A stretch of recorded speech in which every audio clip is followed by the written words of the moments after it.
第21课，彼得毋认耶稣，兵丁带耶稣对客西马尼园到这石头的所在。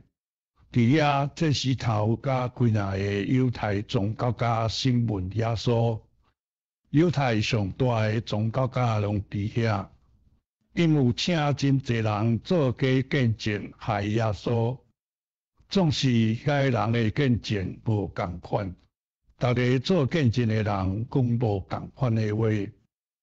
有一个做见证讲耶稣要入圣殿，阁有一个讲伊有听耶稣讲伊是上帝的囝。这石头问耶稣讲：你甲阮讲，你敢是上帝的囝？耶稣应讲：我是。遐个真大个犹太宗教家拢讲，因为耶稣讲安尼，伊应该死，以后伊家己甲上帝平大。犹太宗教家拢讲，伊应该死，伊着死。犹太宗教家拄拄咧审问耶稣的时，彼得徛伫大这石头的厝的外面，有一个女婢看见伊徛伫遐。这个女婢讲：这个人捌甲耶稣做伙，伊是甲耶稣做伙的人。彼得听这句话的时，伊毋认耶稣，伊毋认伊上好的朋友。伊真正拄拄迄时，别个女婢看见彼得徛伫遐，迄个女婢讲：这个人甲耶稣做伙，我捌看伊甲耶稣做伙。总是彼得第二摆毋认耶稣。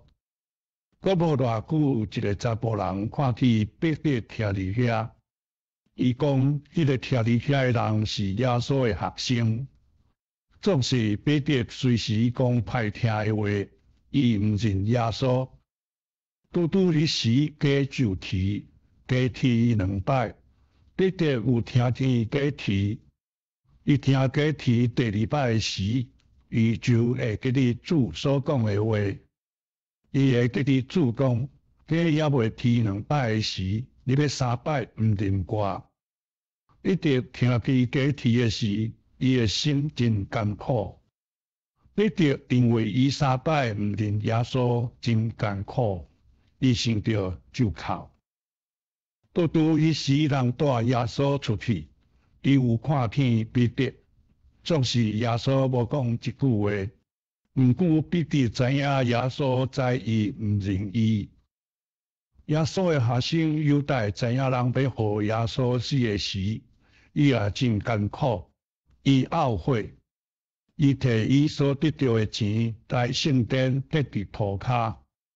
犹太讲：我有卖我的朋友，伊迄钱伫涂骹。犹太迄钱伫涂骹了后，伊就出去吊死。彼得悔改哭，总是犹太懊悔。伊知影耶稣是好人，所以伊将卖耶稣的钱迄掉。伊吊死伫树仔顶，因为知影耶稣要死。